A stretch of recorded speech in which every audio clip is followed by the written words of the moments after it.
के बारे में आज हम एक साधना करेंगे। पहले हम उसको सीखेंगे और फिर करेंगे। मैं आपको 2-3 लाइनों में पहले बता देता हूं कि क्या लाभ होते हैं और फिर विधि करेंगे, बताऊंगा मैं आपको, और फिर उसके बाद साधना करेंगे। जो तंत्र साधना है, ये तंत्र अर्थात, अच्छा, तंत्र को आप मैली विद्याओं के साथ ना जोड़ लेना कि बहुत बार बहुत सी जगहों पर तंत्र साधना को खराब माना जाता है, पर तांत्रिक विद्याएं जो होती हैं वो बहुत बहुत प्योर होती हैं और पूजनीय होती हैं। और आज हम ओम को तंत्र साधना में ही देखेंगे। तंत्र अर्थात जो तन के अंतर्गत हो, जैसे मंत्र होता है तो वो मन के अंतर्गत, तंत्र यानी तन के अंतर्गत, कि हम जहां पर शरीर के अमुक अमुक जगहों पर जैसे चक्र वगैरह पे हम ध्यान लगाते हैं ना, उस तरह से। ओम हम सबको पता ही है, पूर्ण ब्रह्मांड इस ओम की ही ध्वनि है ये, और अनहद वाणी है ये ओम। अनहद अर्थात दो तरह के होते हैं ना, एक आहत और एक अनहद। जैसे हम कुछ भी बोलते हैं तो हमारी जो जीभ है वो कभी तालू को कभी दांत को टच होती है, तो जिसकी वजह से हमें टकराव से ध्वनि आती है, उसे आहत कहते हैं। और जो कहीं पे भी टकराते हैं, जैसे ओ ओ,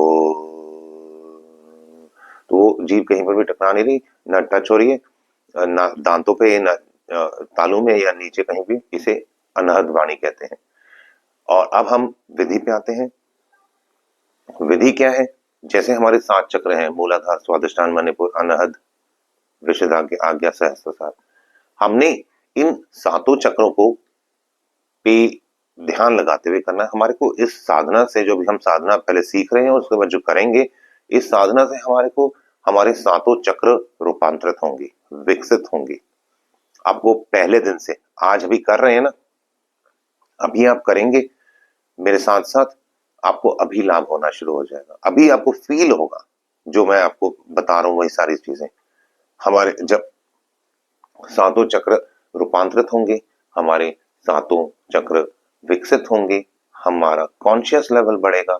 और जब हम इस साधना को कर रहे होते हैं तो हमारे 7 चक्र जब विकसित होते हैं, उसके साथ साथ हमारी ऑरा बहुत ज्यादा क्लीन होना शुरू हो जाएगी, हमारी ऑरा बहुत स्ट्रांग होनी शुरू हो जाएगी, हमारे चारों ओर एक बहुत जबरदस्त मैग्नेटिक फील्ड क्रिएट होना शुरू हो जाएगा। हम इस साधना करते वक्त या करने के बाद जब ध्यानस्थ होंगे तो बहुत जल्दी हम कुछ भी मैनिफेस्ट कर सकते हैं। हमारा विल पावर, हमारी संकल्प शक्ति, हमारी इच्छा शक्ति बहुत बहुत ज्यादा बढ़ना शुरू हो जाता है। तो ये बहुत ही एक महत्वपूर्ण साधना है। अगर इसको कोई साधक नियमित रूप से करे तो गारंटी है 21 डेज टू 30 डेज के बीच में, अगर हर रोज 15-20 मिनट भी करें, सुबह शाम 2 बार भी, रात को सोने से पहले और एक बार सुबह उठते ही ब्रह्म मुहूर्त में, बीच में करें तो अच्छा है, लाभ देता है। पर सबसे ज्यादा लाभ देता है या तो हम रात को जब सो रहे होते हैं उस वक्त, या फिर सुबह सूर्य उदय होने से पहले ब्रह्म मुहूर्त में गर्म आसन बिछा हुआ हो। इस चीज का जरूर ख्याल रखना। और अगर किसी कारण से जमीन पे बैठते हैं तो पैर जमीन पे नंगे ना टच करना, वहां पर या तो शूज ही पहन के रखना, या चप्पल पहन लेना, या कारपेट हो, या कुछ फुट मैट हो, कुछ भी चीज जरूर रखना जिससे हमारा अर्थिंग ना हो। जो भी हम साधना करते हैं उससे जो ये मैग्नेटिक फील्ड की मैं जो बात कर रहा था, उससे जो ऊर्जा क्रिएट होती है वो अर्थ खींच लेती है। तो वो इलेक्ट्रिसिटी जो बन रही, जो विद्युत अंदर बनता है, वह ऑटोमेटिकली हमारे अंदर ही रहे बॉडी में, और हमारे बॉडी के अंदर एक स्वाभाविक जो मैंने लाभ बताए वो तो होंगे ही होंगे। कुंडलिनी शक्ति भी जागृत होती है। डेफिनेटली 21 से 30 दिन के अंदर अंदर आपको जरूर जरूर जरूर जबरदस्त लाभ होने शुरू हो जाते हैं। आपको सिम्टम्स मिलते हैं जिससे आपको पता लगता है कि कुंडलिनी शक्ति जागृत हो रही है। मैं बताता हूं आपको साधना, पहले छोटा सा बता देता हूँ किस तरह से करना, फिर मैं करूंगा, आप भी साथ साथ मेरे करना। हम 5-7-10 मिनट जरूर करेंगे और आप अभी के अभी लाभ लेना, अभी के अभी लाभ लेना। जब हम लंबा श्वास भरेंगे, और ओम को किस तरह से हमने गुंजन करना है, हमारे 7 चक्रों पर उसका गुंजन धीरे धीरे ऊपर लेके आना है। जैसे दीवार पर एक कीड़ा चढ़ रहा होता है ऊपर, ऐसे धीरे धीरे ओम को ऊपर की ओर लेके आना है। या फिर जैसे जब हम सिरिंज होती है, जो जैसे इंजेक्शन लगाते हैं, सिरिंज से ऐसे ऊपर खींचते हैं ना, तो वो सिरेंज जैसे ऊपर खींच, वो सारा लिक्विड अपने अंदर भरती है, सक करती है। तो जिस तरह से वो ऊपर आ रहा है, अथवा जिस तरह से कीड़ा ऊपर जा रहा है, जिस तरह से लिफ्ट ऊपर जा रही है, हमने उस तरह से फील करना है। और हमारा ओम को इस तरह से ऊपर लेना है हर चक्र पर। मानसिक दृष्टि से जैसे ही हम मूलाधार को देखेंगे ओम के गुंजन के वक्त, तो हमारे को वहां पर वाइब्रेशन फील होंगे, फिर स्वादिष्ठान पर, फिर मणिपुर पर, ऐसी आगे। और जब म आएगा ओम के, ओम में तो हमने 5 चक्र करने, और म पे हमने आज्ञा चक्र और सहस्त्रसार। जब हम सहस्त्रसार पे ओम ऐसे कर रहे होंगे ना, तो आप देखेंगे कि आपकी शांभवी मुद्रा भी लगनी शुरू हो जाएगी, आपके जो आंखें वो स्वाभाविक ऊपर की ओर आना शुरू हो जाएंगी। तो ये एक कंप्लीट पैकेज फॉर साधना है, बहुत बहुत जबरदस्त लाभ देता है। और आप इसको अभी हम करते हैं, और आप भी साथ करें जरूर, पूरा पूरा लाभ लेना। रीढ़ की हड्डी सीधी, कंधे सीधे, गर्दन सीधी, लंबा श्वास भरेंगे।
Home button window navigation bar